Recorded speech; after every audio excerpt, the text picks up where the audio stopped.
हम लोगों ने 2 कैटेगरीज देखी थी।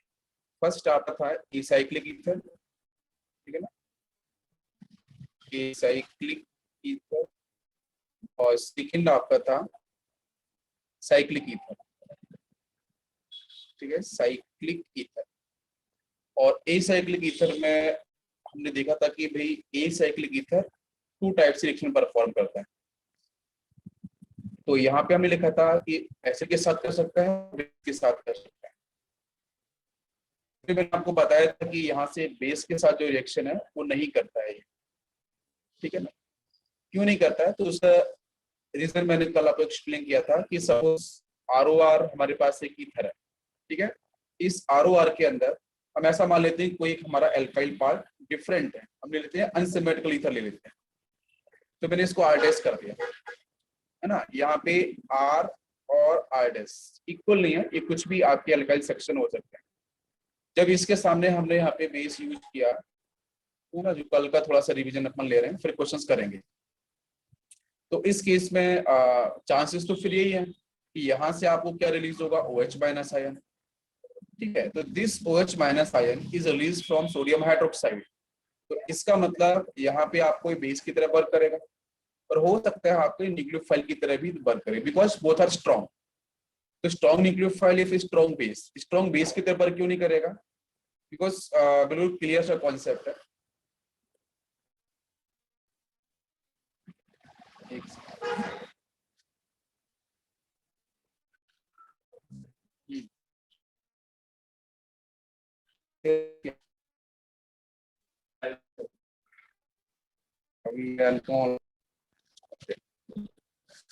तो इसमें हम लोगों ने देखा था कि जो OH माइनस आयन है वो आपका स्ट्रॉन्ग न्यूक्लियोफाइल भी हो सकता है और स्ट्रॉन्ग बेस भी हो सकता है, ओके।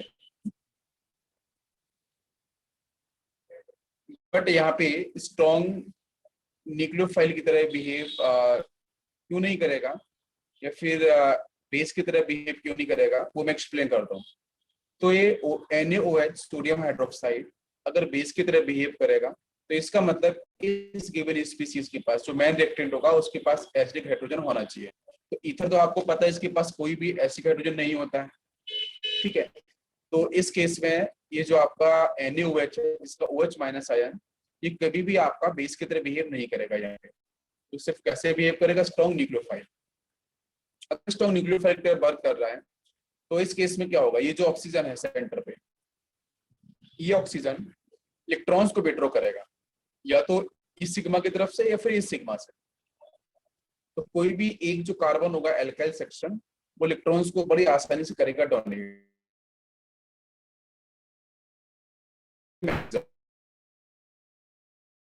जनरेट होना चाहिए। तो यहाँ से न्यूक्लियोफाइल 2 तरीके से जनरेट हो सकता है, या तो एक आपका RO माइनस आप बोल सकते हो ना, या फिर आपके फिल्ड किया तो R डैश O माइनस। ये 2 न्यूक्लियोफाइल आपके जनरेट हो सकते हैं। तो यहाँ से भी न्यूक्लियोफाइल, बिकॉज न्यूक्लियोफिलिक सब्स्टिट्यूशन ही होने वाला है और कुछ नहीं होगा, एसिड बेस रिएक्शन नहीं हो सकती। तो इस केस में ये न्यूक्लियोफाइल आपका यहाँ से एक RO माइनस को अगर रिप्लेस कर भी देता है, मान लो इसको रिप्लेस कर दिया, है ना, इसको अपन अभी नहीं लेते हैं, RO माइनस वहां से न्यूक्लियोफाइल मिला, ये वाला सेक्शन है ना, ये आपका रिप्लेस हो गया, तो यहाँ पे प्लस चार्ज आएगा। तो आपको मिलेगा R डैश के साथ पॉजिटिव चार्ज, और एक मिलेगा आपको RO माइनस। RO माइनस के साथ चला जाएगा आपका सोडियम, जो NaOH से रिलीज होगा। R डैश प्लस जो कार्बोकटाइन होगा वहां पे कॉन्टेक्ट करेगा आपका OH माइनस आयन, ठीक है। तो ये तो कन्फर्म है कि यहाँ से एक तो आपको एल्कोहल मिल जाएगा R डैश OH, बट यहाँ से क्या मिला आपको, ये तो सॉल्ट बन गया फिर से सोडियम एल्कोक्साइड, जहाँ पे RO माइनस की जो आपकी बेसिक स्ट्रेंथ है या फिर जो न्यूक्लियोफिलिसिटी है वो आपकी मैक्सिमम होती है, स्ट्रॉन्ग न्यूक्लियोफाइल होगा। तो मैं आपसे बोलता हूँ R माइनस, ठीक है, R माइनस, या फिर आपका OR माइनस, है ना, ये सारे के सारे, या फिर आपका OH माइनस आयन, ये सभी के सभी स्ट्रॉन्ग न्यूक्लियोफाइल होते हैं, है ना। तो ये रिएक्शन बेस के साथ, जो ईथर है वो बेस के साथ रिएक्शन क्यों नहीं करता है, क्योंकि जब बना प्रोडक्ट तो वहां से RO माइनस मिला, it is stronger base as compare to this OH minus ion. इस NaOH के कंपैरिजन में जो RO माइनस बनेगा स्ट्रॉन्ग बेस होगा, जिसकी वजह से रिएक्शन क्या हो गया, बैकवर्ड शिफ्ट हो जाएगी। तो रिएक्शन वहां पे ना रुक के वो जो RO माइनस होगा ये वाला सेक्शन, ये वापस से आपके एल्कोहल से रिएक्शन परफॉर्म करेगा, रिएक्शन को बैकवर्ड शिफ्ट कर देगा। इसकी वजह से कभी भी ईथर बेस से रिएक्शन नहीं करते, वो भी एसाइक्लिक ईथर, ये ध्यान रखना, एसाइक्लिक ईथर आपके बेस से रिएक्शन नहीं करेंगे, बस एसिड से करते हैं, है ना। तो एसिड से कैसे करेंगे उसको एक बार अपन देख लेते हैं यहाँ पे। ओके, तो ये आपका ROR, इसके साथ हमने ले लिया एक एसिड, एसिड हम लोगों ने हाइड्रोजन आयोडाइड ले लिया, ठीक है ना। तो यहाँ से आपका रिलीज होगा H+ आयन और I- आयन। तो जो H+ आयन है वो डेफिशिएंट सेंटर को होल्ड करेगा, वर्क एज इलेक्ट्रोफाइल। तो दिस H+ इसके साइड में यहाँ से इलेक्ट्रॉन फ्रॉम द ऑक्सीजन जिसके पास 1 पेयर्स है, तो ये आपका सेक्शन ये कन्वर्ट हो जाएगा R के साथ ऑक्सीजन इन R पार्ट, एक लोन पेयर इधर, और यहाँ पे आएगा हाइड्रोजन एंड पॉजिटिव चार्ज, ठीक है, क्लियर है यहाँ पे। अब ये पॉजिटिव आ गया, तो इस पॉजिटिव के साथ इधर एक एल्काइल है, इधर एल्काइल, तो कोई भी एक सिग्मा भी हम मूव करा देते हैं, बिकॉज दोनों के दोनों एल्काइल हमारे सपोज इक्वल है, सिमेट्रिकल है ना। जो आपका इधर R है, इधर आपका ये R2 है, बोथ आर सेम। तो कोई सा भी मैंने एक सिग्मा शिफ्ट कर दिया, तो यहाँ से बनेगा आपका ROH और प्लस बन जाएगा यहाँ से आपका एक सेक्शन आपका बनेगा R+, और R+ पे कौन अटैक करेगा, I-, तो यहाँ से बन जाएगा एल्काइल आयोडाइड। बट मैं कुछ कंडीशंस को देता हूँ, ये कंफर्म है कि आपका जो एसाइक्लिक ईथर है वो आपकी बेस से रिएक्शन नहीं करेगा, बस एसिड से करेगा। तो बस एसिड के अंदर ये भी ध्यान रखना है कि यहाँ पे कहाँ पे SN2 मैकेनिज्म होगा, कहाँ पे SN1 होगा, बिकॉज जो ईथर होते हैं वो आपके SN1 मैकेनिज्म के लिए पॉपुलर है, प्लस SN2 मैकेनिज्म के लिए भी पॉपुलर है। बट हमें ध्यान देने के SN1 हुआ कि SN2 हुआ है। तो बस मैं कंडीशन आपको देता हूँ कि मान लो यहाँ पे ईथर दे रखा था ROR, इसको R1 मान लो, इसको R2 मान लो, तो R1 R2 में से कोई भी, मैं बोल रहा हूँ एनी, कोई सा भी एक ग्रुप या तो आपका 3rd डिग्री कार्बोकैटाइन हो, फर्स्ट कंडीशन। सेकंड कंडीशन कि साइक्लोप्रोपाइल मिथाइल कार्बोकैटाइन मिल जाए, साइक्लोप्रोपाइल मिथाइल कार्बोकैटाइन कुछ इस तरीके से, है ना, यहाँ प्लस आ जाए, डायसिंग रेजोनेंस मिलेगा, ठीक है। तो ये हम सब बात कर रहे हैं SN1 मैकेनिज्म के साथ। तो SN1 मैकेनिज्म कहाँ कहाँ मिलेगा, ये तो 3rd डिग्री कार्बोकैटाइन एल्काइल में से कोई सा भी आ जाए तो आपका SN1 मैकेनिज्म से ही होगा, या फिर आपको मैं साइक्लोप्रोपाइल मिथाइल कार्बोकैटाइन तो भी SN1 से प्रोसीड होगा। थर्ड अपन बात करते हैं, तो third is benzylic carbocation. Benzylic carbocation कैसा बनता है कि आपका यहाँ पे बेंजीन है, इसके ऊपर यहाँ प्लस आ जाए, है ना, तो ये स्टेबल होगा आपके रेजोनेंस से। बिकॉज SN1 जो मैकेनिज्म है, SN1 मैकेनिज्म वो किसको फॉलो करता है, स्टेबिलिटी ऑफ कार्बोकैटाइन को ना। तो हम सिर्फ यही ध्यान देंगे, अगर 3rd डिग्री कार्बोकैटाइन बनता है कोई भी एल्काइल, इन दोनों एल्काइल में से कोई सा भी एल्काइल, अगर 3rd डिग्री बनेगा तो आपका SN1 से प्रोसीड होगा। साइक्लोप्रोपाइल मिथाइल कार्बोकैटाइन होगा तो भी SN1 से प्रोसीड होगा, बेंजाइलिक कार्बोकैटाइन होगा तो भी SN1 से प्रोसीड होगा, या फिर आपका आ जाए एलाइलिक की 4th कंडीशन है आपकी एलाइलिक कार्बोकैटाइन। अगर एलाइलिक कार्बोकैटाइन आएगा तो भी आपके SN1 से प्रोसीड होगा, बिकॉज यहाँ भी जो कार्बोकैटाइन बनेगा वो आपका स्टेबल होगा किससे, वो स्टेबल होगा आपके रेजोनेंस के थ्रू। तो व्हाट इज एलाइलिक, एलाइलिक बच्चों को ऐसा बनता है कार्बन डबल बॉन्ड कार्बन, इसके पास प्लस चार्ज है ना, पॉजिटिव सिंगल डबल, रेजोनेंस होगा, इधर भी रेजोनेंस से स्टेबिलिटी है कार्बोटाइन्स की, यहाँ डांसिंग रेजोनेंस से आपकी स्टेबिलिटी है, और यहाँ पे आपका सिर्फ हाइपर कंजुगेशन बोल सकते हैं अपन, +H, हाइपर कंजुगेशन स्टेबिलिटी है। तो यहाँ पे सिर्फ SN1 होगा, बाकी आपका SN2 कहाँ होगा, तो SN2 के बस 2 ही 3 केस है। SN1 समझ में आ गया, SN1 कब करना है और SN2 कब करना है, बिकॉज जब SN1 मैकेनिज्म होगा तो कार्बोकैटाइन्स का आपका ring arrangement, ring expansion, ring contraction, carbocation की आपकी रीअरेंजमेंट वो भी देखने को मिलेगा, बट SN2 में ऐसा नहीं मिलेगा, है ना। तो SN2 की अगर, बिकॉज SN में बनते हैं 2 प्रोडक्ट, एक बनता है रिटेंशन, एक बनता है इन्वर्जन, जिसको बोलते हैं रेशियो मिक्सचर, और SN2 में मिलता है सिर्फ इन्वर्टेड प्रोडक्ट, है ना, तो इसको बोलते हैं बाल्टन इन्वर्जन। तो SN2 कब होगा, तो SN2 तब होगा कि जब दोनों में से आपका जो दोनों के alkyl group, if R1 and R2, तो यहाँ पे R1 R2 थे, इफ R1 एंड R2, ठीक है, या आपके CH3 मिले, मैं ऊपर लिख देता हूँ, या तो आपको CH3 लगा मिले सिर्फ, या फिर आपका 1 डिग्री आपको कार्बोटाइन मिल जाए, या फिर 2nd डिग्री कार्बोकैटाइन मिल जाए, तो ही इन तीनों केसेस के अंदर हम SN2 को फॉलो करना है। SN1 कब करना है समझ में आ रहा है, एक सम अप करता हूं आपका, कि जब एल्काइल ग्रुप हमारे क्या हो, R1 R2 दोनों में से कोई भी एक या दोनों, थर्ड डिग्री कार्बोटाइन, CPM हो, बेंजाइल हो, एलाइलिक हो, SN1 कर देना। SN2 कब होगा? जब आपका R1 एंड R2 आपका या तो सिर्फ CH3 प्लस हो कार्बोकटाइन में, या फिर 1 डिग्री कार्बोकटाइन, या फिर आपका यहाँ पे 2 डिग्री कार्बोकटाइन, तो आप बिल्कुल वहां पे कर सकते हो SN2 मैकेनिज्म। अभी क्लियर हो गया? तो मैं कुछ क्वेश्चन लेता हूँ, आपको अब समझ में आएगा। फर्स्ट क्वेश्चन लिया मैंने यहाँ से लिया CH3 oxygen and this CH3, इसके साथ लिखा मैंने आपका हाइड्रोजन आयोडाइड। सॉल्व करो, क्या आंसर बनेगा?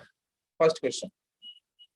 सेकंड क्वेश्चन लेता हूं मैं, बिल्कुल आप इसको सॉल्व करके देखो एक बार क्या क्या आंसर बनना है। सेकंड केस, CH3 कहाँ पे कौन सा मैकेनिज्म होगा? बस SN2 और SN1 ही देखने को मिलेगा। यहाँ से ऑक्सीजन है, CH3 है, और यहाँ से hydrogen iodide. Third case, oxygen, then कुछ इस तरीके से दे रखा है in the presence of hydrogen iodide. And fourth question इस तरीके से लिया अपन ने, oxygen in the presence of hydrogen iodide. चलो अपन सॉल्व करते हैं फटाफट से। ये सारे क्वेश्चन आपके प्रीवियस ईयर के हैं, ठीक है ना? ये सभी क्वेश्चन आपके प्रीवियस ईयर के हैं, तो कितनी आसानी से हम लोग सॉल्व करते हैं। ट्राई करो जरा एक बार आप लोग।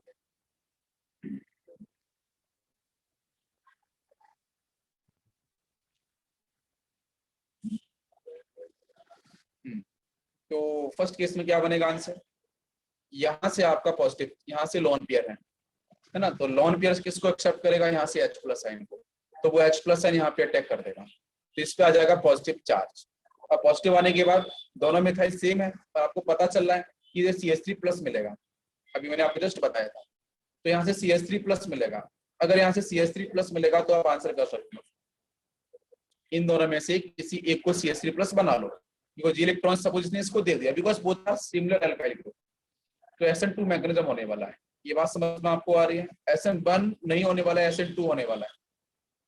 तो क्या बनेगा आंसर? एक तरफ से कर दिया अपन ने, CH3 प्लस होगा तो वहां से I माइनस अटैक कर देगा इधर, तो ये बन जाएगा CH3I first product, and second product बनेगा CH3OH। ठीक है, SN2 mechanism, SN2 mechanism. Second case में क्या होगा? जब आप ऑब्जर्व, आप सिंपल डायरेक्ट भी कर सकते हो, कुछ इसमें दिक्कत नहीं है। देखो ये आपको मिलेगा CH3 प्लस, यहाँ पे आपको ये प्लस मिलेगा। अब चेक करो स्टेबिलिटी, है ना? तो ये तो CH3 प्लस है, और ये आपको हो जाएगा 2 डिग्री कार्बोकटाइन। तो 1 डिग्री हो या 2 डिग्री हो, तो SN2 को सपोर्ट करते हैं ना, तो फिर से आंसर SN2 से ही प्रोसीड होने वाला है। ये बात क्लियर हो रही है? यस। तो अब आप मुझे बताओ कि यहाँ पे H प्लस आयन कहाँ अटैक करेगा? जो इसके लोन पेयर्स होंगे, तो लोन पेयर यहाँ पे हाइड्रोजन पे अटैक कर देगा। तो सिचुएशन कुछ ऐसी बनेगी, CH3 CH CH3, यहाँ पे ऑप्शन पे प्लस चार्ज होगा, इधर आपका हाइड्रोजन होगा, और इस साइड पे CH3 मिलेगा। अब मुझे बताओ इस पॉजिटिव को स्टेबल करना है, बिकॉज पॉजिटिव अनस्टेबल है ऑक्सीजन पे, तो कौन सा सिग्मा मूव करना चाहिए? इधर ये वाला सिग्मा मूव कराऊंगा फर्स्ट, या फिर इधर से सिग्मा मूव कराऊं? बोलो किस साइड से मूव कराया जाना चाहिए? बिकॉज यहाँ से अब निकलने वाला है I माइनस, है ना? I माइनस, तो I माइनस कहाँ पे अटैक करेगा? I minus is a nucleophile, तो आपको पता है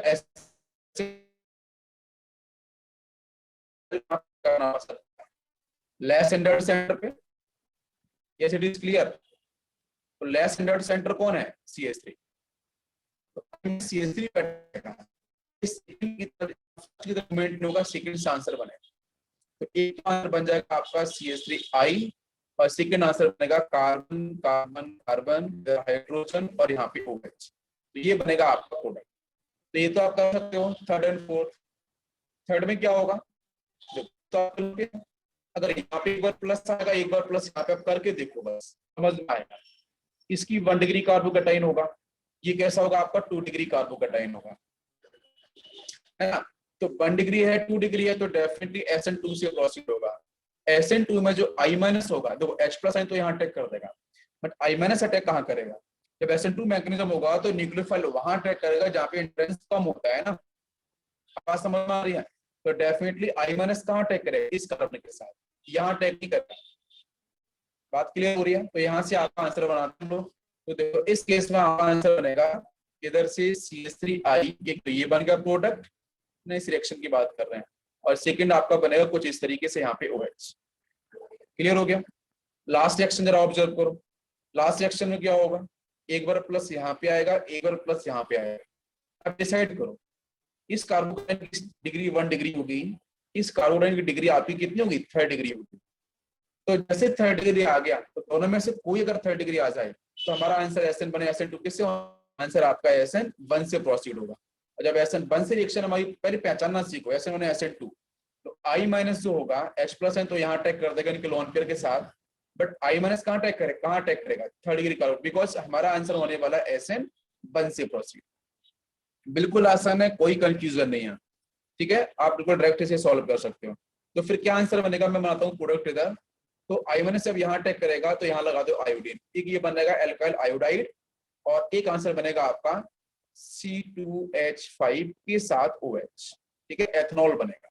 तो this is answer. Clear, clear हुआ सभी को यहाँ पे।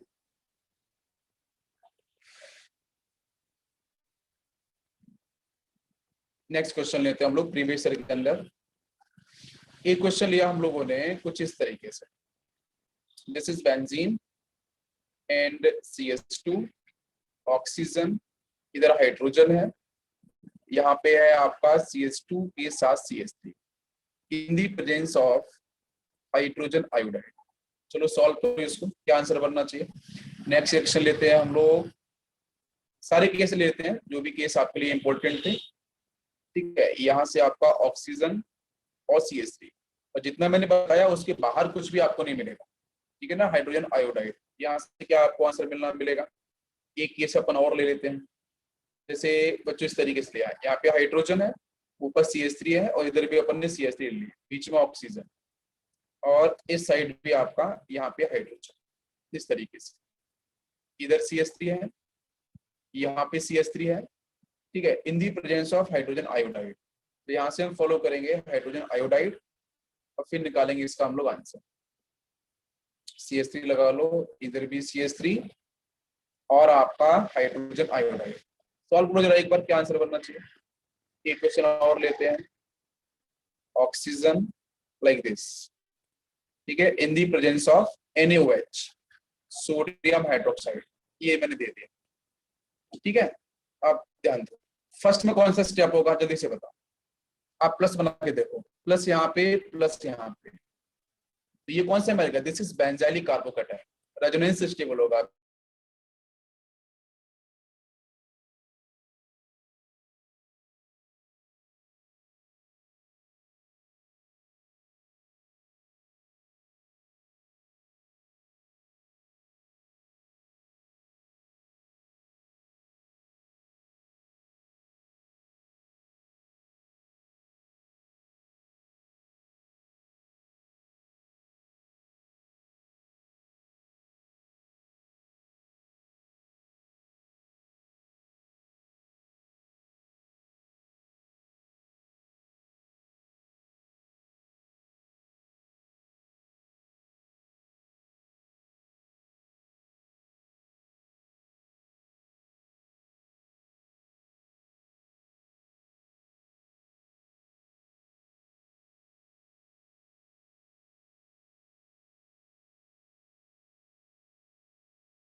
ओके, ठीक है, तो हम लोग जो आपका कॉन्सेप्ट था वो वहाँ पे आपका फिनिश होता है, ठीक है, बिकॉज उसमें जो मुझे बताना था SN1 SN2 वो आपका क्लियर हो गया होगा, ठीक है।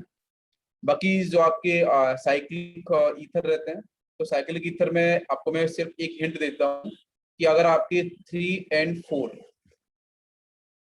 4 के 3 और 4 एटम्स के अगर आपको साइक्लिक ईथर मिलेंगे, है ना, साइक्लिक ईथर, तो वो रिएक्शन दोनों तरीके से करते हैं, एसिड के साथ भी करेंगे और बेस के साथ भी करते हैं, बस यही ध्यान रखना, ठीक है। बाकी आपका अगर एक और केस होता है कि जहाँ पे 4 और 6 एटम्स के अगर आपको मिलते हैं ईथर, है ना, तो उस केस में आंसर आपका सिर्फ सिर्फ एसिड से निकाला जाएगा, बेस से आंसर नहीं बनता है, ठीक है। बिकॉज 5 और 6 एटम्स को जो रिंग होते हैं उसमें रिंग स्ट्रेन नहीं होता है, वो स्टेबल होते हैं और कैसे बिहेव करते हैं, ए साइक्लिक ईथर की तरह, जो सिंपल ईथर होते हैं उनकी तरह बिहेव करते हैं। तो वहाँ पे आंसर सिर्फ एसिड से बनेगा, बेस से नहीं बनेगा, जो भी ए साइक्लिक अपन ने बात करी थी।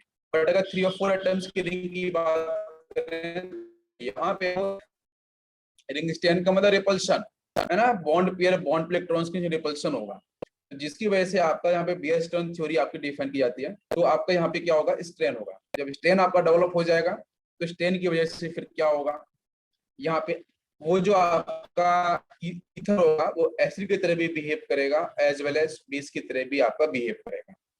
तो रिएक्शन फिर आपकी एसिड बेस दोनों से होगी। बट एक क्वेश्चन आता है, अगर बेस से रिएक्शन परफॉर्म होगी तो फिर 3 और 4 एटम्स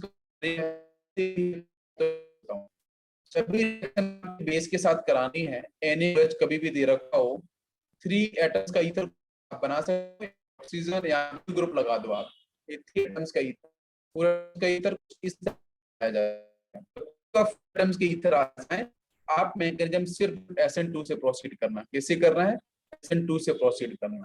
जब SN2 से प्रोसीड, तो इसका जो OH माइनस होगा कि बर्थ का एज ए न्यूक्लियोफाइल, तो ये वहां पे अटैक करेगा जहाँ पे एंट्रेंस कम होगा, जहाँ पे थिकनेस कम होगी, समझ में आ रहा है, जहाँ पे लेस सब्स्टिट्यूशन होगा, लेस सब्स्टिट्यूटेड कार्बन पे अटैक करेगा। बात समझ में आ गई है, SN2 से करना प्रोसीड। और जब यही आपके जो ईथर है, ये 4 एटम से जो रिंग हैं, अगर इसके सामने कभी भी एसिड आए लाइक हाइड्रोजन आयोडाइड, तो उस केस में आप बिल्कुल आंख बंद करके रिएक्शन कैसे प्रोसीड करनी है, SN1 से प्रोसीड करनी है। SN1 से प्रोसीड करेंगे तो इस आपका जो I माइनस होगा वहां पे न्यूक्लियोफाइल HI से वो वहां अटैक करेगा जहां पे हिंड्रेंस ज्यादा होगा, जहां पे बल्किनेस ज्यादा होगी, जो कार्बन आपका मोर सब्स्टिट्यूट होगा उस कार्बन पे जाकर आके अटैक करेगा। और हम स्टेबिलिटी ऑफ कार्बोकैटायन को भी ध्यान रखें। बस यही सिंपल सा कॉन्सेप्ट है और कुछ भी नहीं है। आगे चलते हैं हम लोग। नेक्स्ट है आपकी reaction with dilute H2SO4 and H2 के साथ H+ आयन, ऐसे लिखा मिलेगा। तो आप बिल्कुल ध्यान दो, यहाँ पे SN1 और SN2 की रिएक्शन परफॉर्म होती है। आपसे बोलता हूँ कि डाइल्यूट H2SO4 के साथ आपका, या फिर ऐसे लिखा हो वाटर के साथ H+ आयन, तो हमेशा आपको जो रिएक्शन है वो SN1 से और SN2 से प्रोसीड करनी है। SN1 से कब होगा ये आपको समझ में आना चाहिए। रिएक्शन वैसी है जो भी ईथर के मैंने बात करी, वो सब ईथर की रिएक्शंस हैं। तो इस केस में SN1 से तब प्रोसीड होगी जब आपका वही 3 केस हो, एक तो 3rd डिग्री वाला केस हो, या आपका बेंजाइलिक कार्बोकैटायन हो, या फिर एलाइलिक कार्बोकैटायन हो, या फिर आपका साइक्लोप्रोपाइल मिथाइल कार्बोकैटायन हो, तो ही आपको SN1 से करना है। SN2 से कब करना है, SN2 से आपको रिएक्शन तब परफॉर्म करनी है जब आपको CH3+ मिल जाए, या 1 डिग्री मिल जाए कार्बोकैटायन, या फिर आपका 2 डिग्री कार्बोकैटायन, तो करना है SN2 से रिएक्शन परफॉर्म। बस सिंपल सी है। अब देख लो यहाँ पे आंसर आपको समझ में भी आएगा। इधर देखो, ये कैसा मिलेगा आपको, 1 डिग्री कार्बोकैटायन, ये मिलेगा CH3+। तब डिसाइड कर लो आंसर में SN2, तो आंसर SN2 से प्रोसीड हो, ठीक है ना। तो H+ आयन तो ऑक्सीजन पे अटैक कर देगा, इस ऑक्सीजन के पास तो लोन पेयर होंगे, है ना।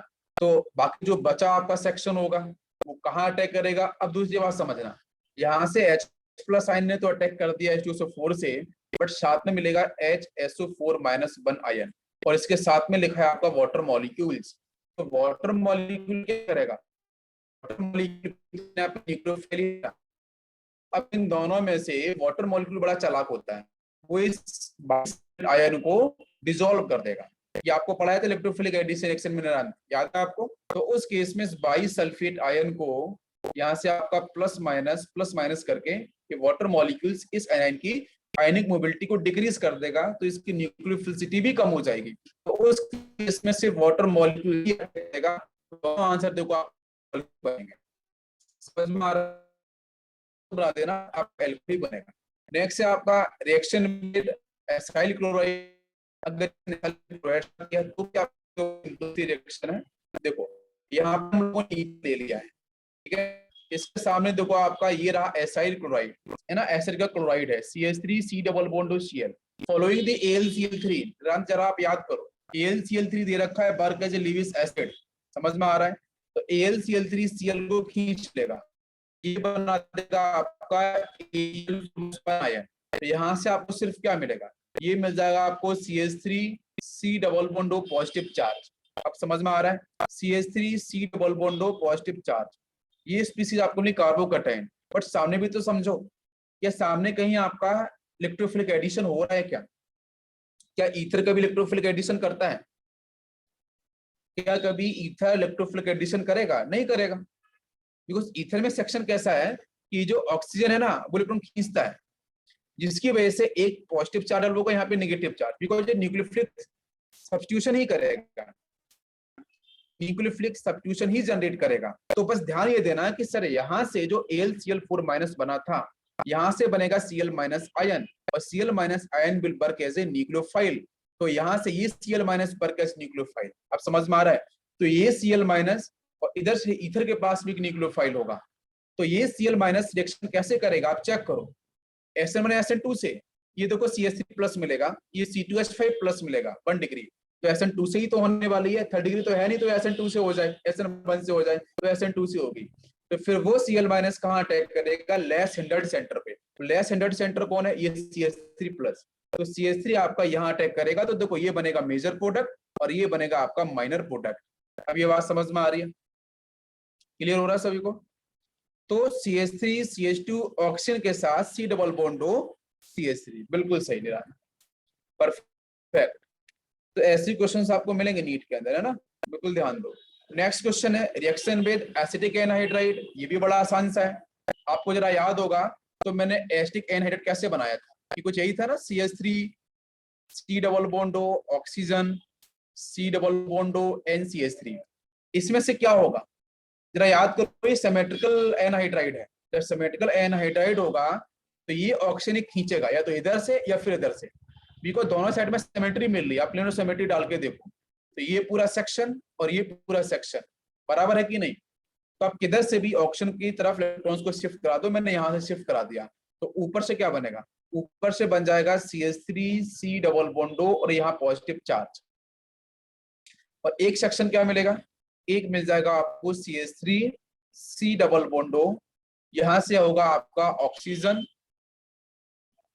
इसमें होगा माइनस चार्ज। तो ये आपका बन गया न्यूक्लियोफाइल। भाई एनहाइड्राइड से ये बोला ना न्यूक्लियोफाइल आपको, और सामने AlCl3 भी दे रखा है, बहुत अच्छी बात है। तो ये न्यूक्लियोफाइल। फिर अब यहाँ पे आ जाओ, ये हमारे पास ईथर था। जब ये ईथर है तो ईथर के पास सिर्फ 1 डिग्री है, C2H5+, एक है CH3+, तो आंसर SN2 से ही प्रोसीड होगा, है ना, बिल्कुल कंफ्यूज नहीं करना है, SN2 से करना है प्रोसीड। तो ये जो न्यूक्लियोफाइल होगा कहाँ अटैक करेगा? लेस हिंडर्ड पे, यहाँ अटैक करेगा। समझ में आया है? तो बनेगा आपका CH3 C double bond oxygen और उसके साथ ये CH3, इधर CH3 लगा देना, बस ये बन गया आपका यहाँ से क्या? ईस्टर, है ना, ईस्टर का फॉर्मेशन हो जाएगा। तो देखो यहाँ से देखो, एक तो आंसर आपको ये मिल रहा है ईस्टर, और एक सेक्शन आपका ये मिल रहा है ईस्टर। बट ये ऑप्शन किसके साथ जाएगा? कि जो इलेक्ट्रोफाइल बना था उसके साथ, लिखा ना उसने 18, और ये CH3 जाएगा इस न्यूक्लियोफाइल के साथ। तो आपको ये ध्यान रखना है ना, ऑप्शन को स्पेसिफाई करेगा, आपको उसी ढंग से इसको शिफ्ट करना है। नेक्स्ट लेते हैं अपन रिएक्शन विद PCl5। PCl5 की रिएक्शंस ये तो बड़ी आसान सी है। ईथर के साथ अगर आपका PCl5 आएगा तो रिएक्शन किस ढंग से आपकी प्रोसीड होगी वो बताई थी, है ना। तो बीच में कुछ नहीं करना है, PCl3 को लगा देना है जहां पे ऑक्सीजन लगाओ, इधर एक Cl इधर, डिसोसिएशन है सिंपल सा। तो एक RCl बनेगा, यहाँ से भी R-Cl बनेगा, और यहाँ से बनेगा P डबल बॉन्ड Cl3। तो P डबल बॉन्ड Cl3 है, बाकी मिलेंगे आपको एल्काइल हैलाइड। डायरेक्ट आंसर है, कुछ भी नहीं करना है। नेक्स्ट है आपकी Finkelstein reaction, it is anaemic reaction. तो फिंकलस्टीन रिएक्शन के अंदर हम लोग एल्काइल क्लोराइड को लेते हैं, किसको लेते हैं सिर्फ, बस ध्यान रखो फिंकलस्टीन, फिंकलस्टीन रिएक्शन के अंदर हम सिर्फ किसको लेंगे, क्लोराइड को, एल्काइल क्लोराइड को, RCl, एल्काइल क्लोराइड को ही हम लोग फॉलो कराते हैं। तो alkyl chloride is react with sodium iodide and following the acetone, following the acetone. तो इस केस में जो मैकेनिज्म होता है वो आपके SN2 से ही प्रोसीड होता है, ठीक है।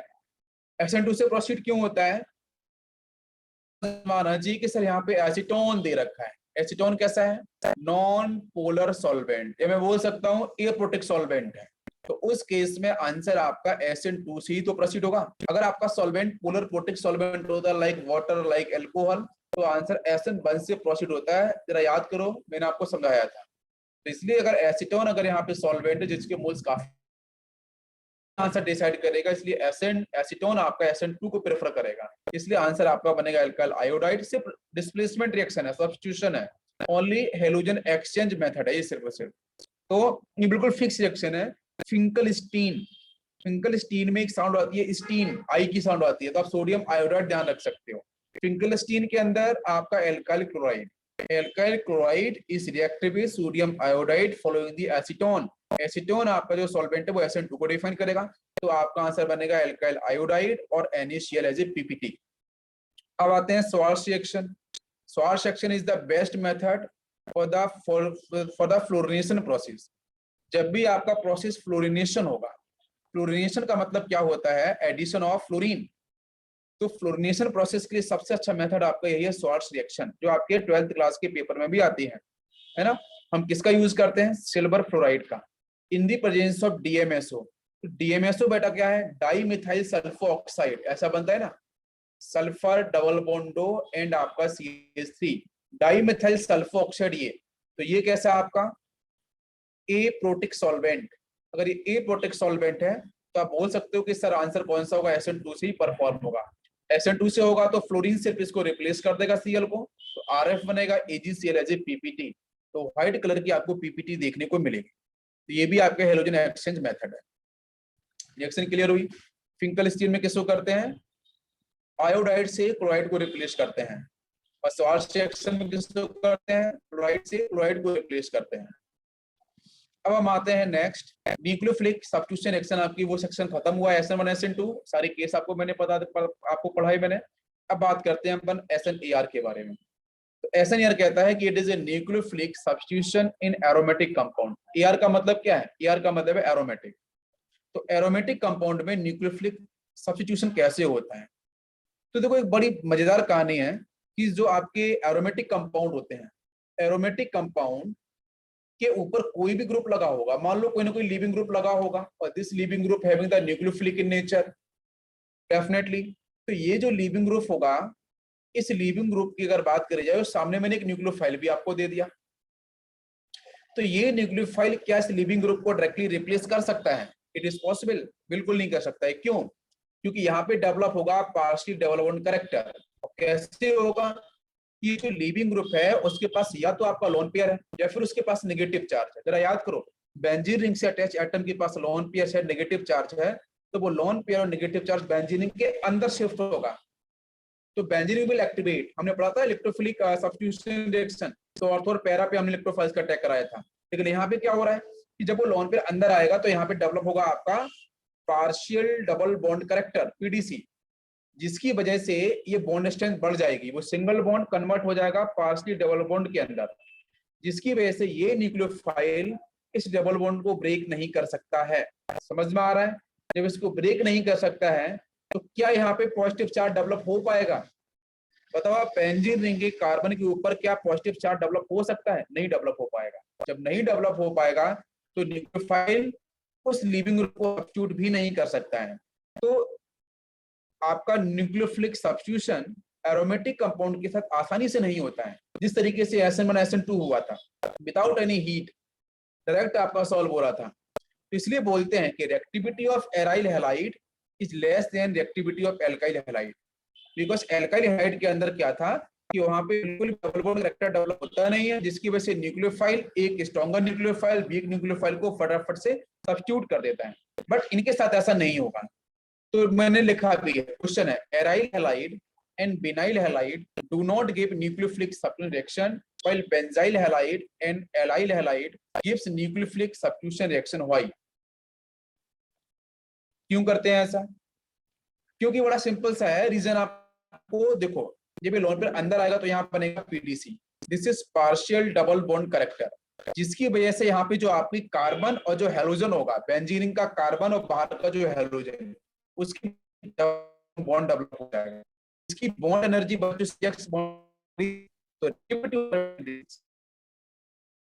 समझना। तो अगर मैं पैरेलल बात करूंगा तो पीडीसी में लगे कार्बन और एक्स के बीच में जो एनर्जी होगी दैट विल इंक्रीज, और बॉन्ड तो एक्टिविटी की वैल्यू क्या हो जाएगी, डिक्रीज। अभी समझ में आ रहा है? तो आपके जो है और जो है रीजन को समझ में आया, क्लियर हो गया? तो मजबूरी सामने में हीट देनी पड़ेगी, स्ट्रॉन्ग हीट। कोई बच्चे ये भी पूछ सकते थे कि सर जरा ये बताओ, तो आपको पूछना चाहिए था कि सर ये जो बेंजीन रिंग दे रखा है, बेंजीन रिंग पे कोई ऐसा ग्रुप लगा दें कि जिसके पास ना हो तो क्या होगा सर? बिल्कुल समझ में आ रहा है। न्यूक्लियोफाइल मैंने यहाँ पे दिया, हमने अभी उस केस की बात करी थी जिसके पास लॉन पे नेगेटिव चार्ज थी लिविंग ग्रुप के पास। अब इसके पास ना तो पेयर नेगेटिव चार्ज है, बेंजीन के अंदर दे इलेक्ट्रॉन डोनेटिंग ग्रुप तो है नहीं। अब मान लो ये आपका है इलेक्ट्रॉन विड्रॉइंग ग्रुप है, इलेक्ट्रॉन विड्रॉइंग ग्रुप होगा तो बताओ क्या सीन देखने को मिलेगा? इलेक्ट्रॉन विड्रॉइंग ग्रुप तो बच्चों पता है कि यहां से इलेक्ट्रॉन डेंसिटी को बाहर की तरफ विड्रॉ कराएगा। ये बात समझ में आपको आ रही है? कैसा होगा, मैं एग्जांपल देता हूं आपको, तो और बढ़िया समझ में आएगा। कि मान के चलो आपका यहाँ पे ये बेंजीन था, इसके सामने बोला कार्बन ट्रिपल बॉन्ड नाइट्रोजन। ध्यान देना, ये बेंजीन के ये आपका पाई बाहर गया, यहाँ से माइनस यहाँ से प्लस, पॉजिटिव आते ही तो बेंजीन का ये पाई बॉन्ड देखो positive, then single, then double, ये इलेक्ट्रॉन्स बाहर चला जाएगा। बाहर जाने के बाद नया आपका रेजोनेटिंग स्ट्रक्चर क्या बनेगा, जरा ऑब्जर्व करो आप। यहाँ पे आ जाएगा डबल बॉन्ड करेक्टर, कार्बन के साथ आपके यहाँ पे डबल बॉन्ड एन, अब प्लस यहाँ पे आ गया। बिल्कुल समझना ध्यान से, बात समझ में आ रही है? तो अब इस केस में भी तो आपका यहाँ से पार्शियल डबल बॉन्ड करेक्टर तो जनरेट हुआ कि नहीं हुआ? तो इसमें क्या आपका CN का सब्स्टिट्यूशन हो सकता है in the presence of any stronger nucleophile? नहीं हो सकता है। तो यहाँ भी पॉसिबिलिटी कैंसिल हो गई। क्लियर हुआ सभी को? यस।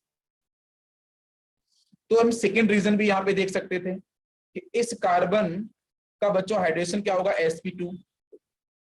sp2 है तो इसकी इलेक्ट्रोनेगेटिविटी काफी ज्यादा होगी, तो बॉन्ड लेंथ तो ऑटोमेटिक बच्चों कम हो जाएगी, बॉन्ड एनर्जी CX की बढ़ जाएगी तो रिएक्टिविटी ऑटोमेटिक कम होगी। और ये सामने क्या है, ये है आपका एल्काइल हैलाइड। तो एल्काइल हैलाइड में इलेक्ट्रोनेगेटिविटी वैसे ही कम होगी, तो यहाँ पे आपका CX बॉन्ड बड़ी आसानी से ब्रेक हो जाएगा, बिकॉज इसकी बॉन्ड एनर्जी कम होगी, ज्यादा नहीं होगी sp2 वाले कंपैरिजन। नेक्स्ट पॉइंट की तरफ चलते हैं हम लोग। तो बच्चों polarity of bond is a third reason, है ना? देखो ये कार्बन क्या होगा बेनाइल हैलाइड में sp2, ये कार्बन sp3 होगा। डाइपोल मोमेंट की बात करें, आपको याद नहीं करना, बस ध्यान दो 2.0 से 2.2 होता है एल्केन के साथ आपका एल्काइल हैलाइड में, है ना? CX बॉन्ड के साथ बात करो, यहाँ पे 1.7 होता है। तो यहाँ पे बच्चों पोलैरिटी ज्यादा है, मोर पोलर। जब पोलर ज्यादा होगा तो इजिली ब्रेकेबल होगा और मोर रिएक्टिव होगा। यहाँ से बात करेंगे तो लेस पोलर है तो डिफिकल्ट टू ब्रेक होगा और लेस आपकी रिएक्टिविटी आपकी शो होगी। ये थर्ड रीजन है। So aryl halide and vinyl halide are less reactive towards nucleophilic substitution reaction, while benzyl halide like this and allyl halide are more reactive towards nucleophilic substitution reaction because carbocation formed is stabilized through resonance, है ना? तो resonance से आपका stable होगा, ये आपको ध्यान रखना है। तो एलाइल हैलाइड की एक्टिविटी ज्यादा होती है बिनाइल हैलाइड से, बिकॉज एलाइल हैलाइड में क्या होगा, कुछ ऐसे ही मिलता है ना कार्बन, जब ये न्यूक्लियोफाइल बाहर जाएगा तो प्लस यहाँ पे आएगा, वो प्लस स्टेबल होगा किससे, रेजोनेंस के थ्रू। यस, इसकी एक्टिविटी हमेशा देखोगे आपके बिनाइल हैलाइड से। क्वेश्चन देखते हैं हम लोग जल्दी से। तो लिखा है कि how ever aryl halide gives nucleophilic substitution reaction in drastic condition. Drastic condition is nothing, it is about temperature. जब आपको पता है जब बड़ी आसानी से बॉन्ड ब्रेक नहीं होगा, सब्स्टिट्यूशन नहीं होगा, तो आपको हीट देनी पड़ेगी। हीट देंगे तब तो बॉन्ड टूटेगा, तब तो वो आपका पार्शियल डेवलपमेंट करेक्टर आपका जो डेवलप हुआ था कार्बन और हैलाइड के बीच में, वो टूटने वाला है। तो ध्यान देते हैं हम लोग। अगर मैं चाहूं, मान के चलो एक्वस था, एक्वस की वजह से निकलेगा OH माइनस आयन, वो इस Cl को सब्स्टिट्यूट करना चाहेगा, बट यहाँ पे आप पार्शियल डेवलपमेंट करेक्टर Cl के साथ, तो आप मुझे बताओ क्या रूम टेम्परेचर रिएक्शन हो सकती है? बिल्कुल भी नहीं, नॉट पॉसिबल। लेकिन जब मैं यहाँ पे हीट देना स्टार्ट करूंगा, देखो 650 केल्विन, तो यस इट इज पॉसिबल, तो partially developed character will break, तो आपका OH यहाँ पे फिनॉल का फॉर्मेशन होगा।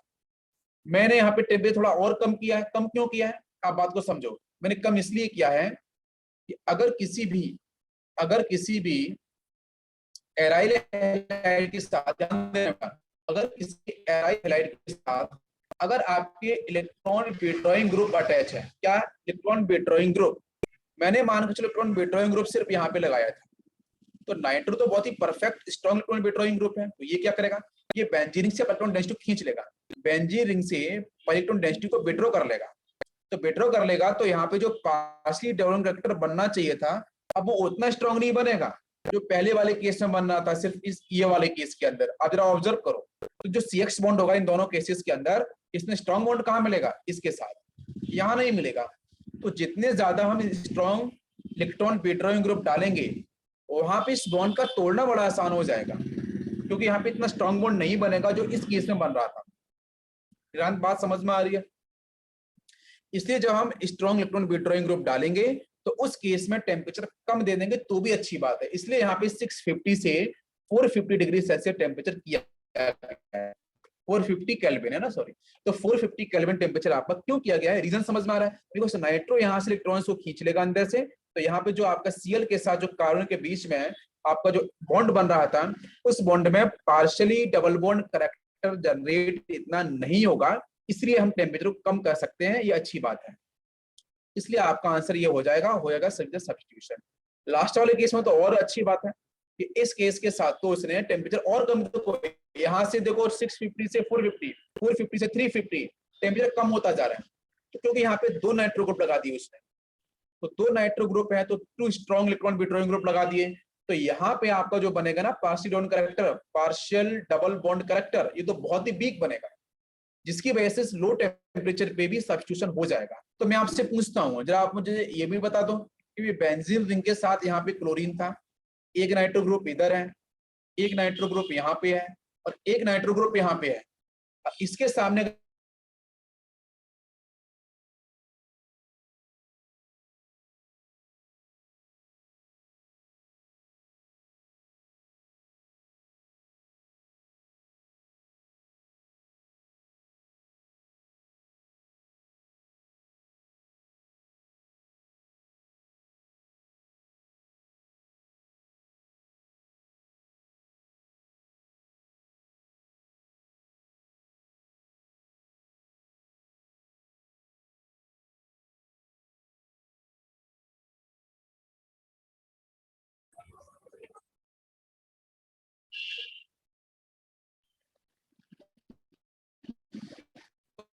में हम रूम टेम्परेचर पे रिएक्शन कर सकते हैं और सब्स्टिट्यूशन हो जाएगा।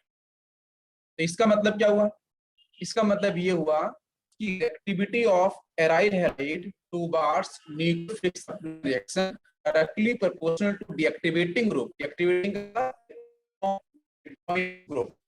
तो एराइल हैलाइड वाले केस के अंदर जितना ऑर्थो और पैरा इलेक्ट्रॉन विड्रॉइंग ग्रुप जितने स्ट्रांग लगे होंगे, यहाँ पे वो कंपाउंड उतना ही स्ट्रॉन्ग न्यूक्लियोफिलिक सब्स्टिट्यूशन रिएक्शन की तरफ जाएगा। अब जरा एक क्वेश्चन देखो यहाँ पे, ये ध्यान दो आप, ये हमारे पास 4 कंपाउंड, इन चारों कंपाउंड में कौन सा कंपाउंड ऐसा है जो आपका न्यूक्लियोफिलिक सब्स्टिट्यूशन रिएक्शन काफी फास्ट प्रोसीड करेगा? चलो बताओ आंसर कौन सा होना चाहिए, जिसके पास जितने भी स्ट्रॉन्ग इलेक्ट्रॉन विड्रॉइंग ग्रुप लगे होंगे, 1 2, इसकी बात करेंगे सिर्फ 2, आप 1 यहाँ पे ये एक रूम टेम्परेचर पे हो जाएगी, तो दिस इज आंसर। एक क्वेश्चन और लेते हैं। Arrange the in increasing order of reactivity towards nucleophilic substitution. nucleophilic substitution compound का आपको बताना है इंक्रीजिंग ऑर्डर।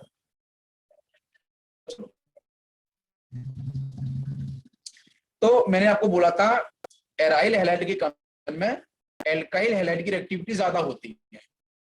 तो ये क्या है एल्काइल हैलाइड रिएक्टिविटी 1 to 3 से अधिक होगी। अब 5 में से डेफिनेटली 5 के अधिक होने वाली, क्यों? काफी ज्यादा होगी। सबसे अधिक प्रोसीड करता है बिल्कुल, तो उससे हम 4, बाकी बचे 1 3, इनमें से कौन इसके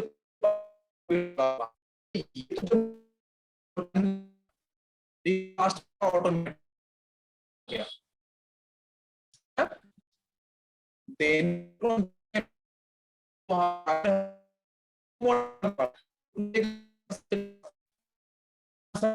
सेकंड क्या हुआ? Next question, which of is most reactive SN1? SN1 की रिएक्शन आप कर सकते, ये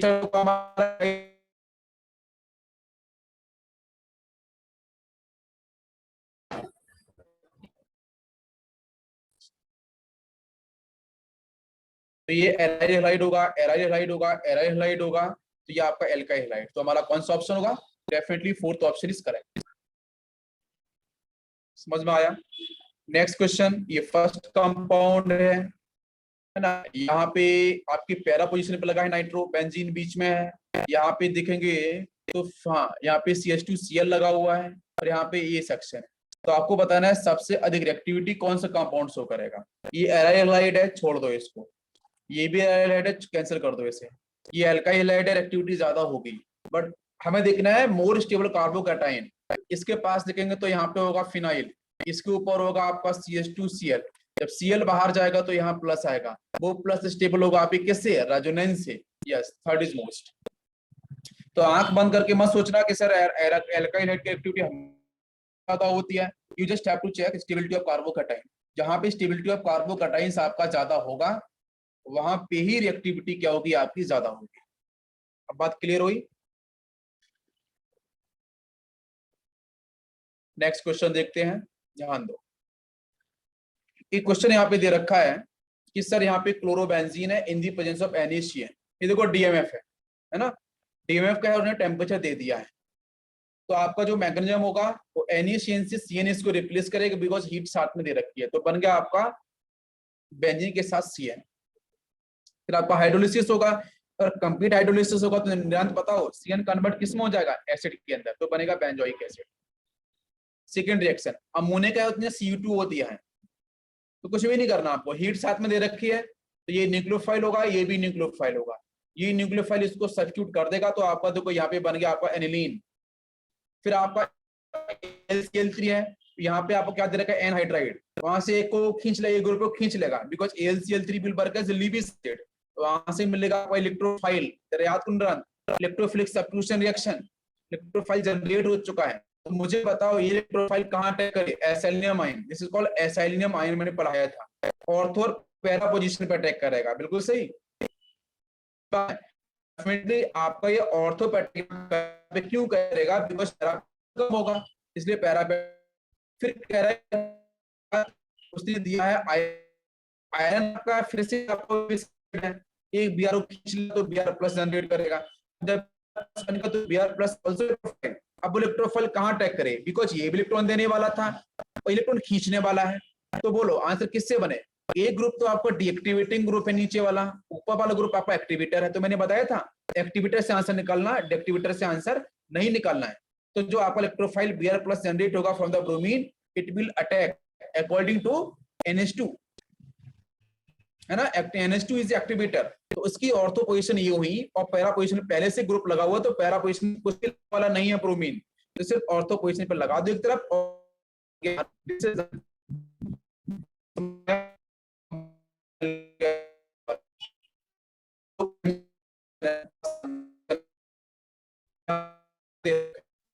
उसने हमने लगा दिया है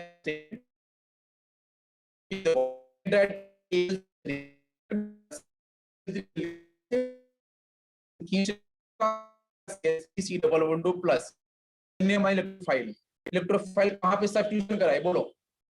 देखो इस बेंजीन के साथ ये से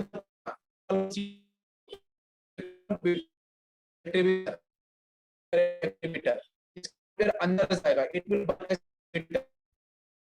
बनेगा। के साथ जो बेंजीन लगा है और पोजीशन को चेक करो बस, अटैक करना ये अटैक करेगा इस बेंजीन के साथ, जो किया कि नहीं किया इसने, यस पैरा पोजीशन पे लेस रिपल्सन होने की वजह से। फिर ब्रोमीन के साथ आयरन दे रखा है, आप फिर से करा दो। तो कौन कौन सी पोजीशन पे, या तो यहाँ अटैक कराओ या फिर यहाँ पे अटैक कराओ, बिकॉज ये भी डीएक्टिवेटर, ये भी डीएक्टिवेटर, ये सिर्फ एक्टिवेटर है। तो इसके रिस्पेक्ट में ऑर्थो पैरा कौन सी हुई, ये दोनों पोजीशन। तो बस Br प्लस का देखो यहाँ पे अटैक हो चुका है, बन गया आंसर। अभी कंफर्म हुआ? ओके तो आपका यहाँ पे खत्म हो चुका है nucleophilic substitution in aromatic compounds. Next हम लोग पढ़ेंगे कल nucleophilic substitution reaction through addition elimination. Addition elimination हम लोग पढ़ेंगे और इसके साथ एक हम और रिएक्शन पढ़ेंगे एसएन के साथ, हम इसको डिफाइन करेंगे बेंजाइन मैकेनिज्म से। एक क्वेश्चन और आ सकता है आपके, तो पढ़ के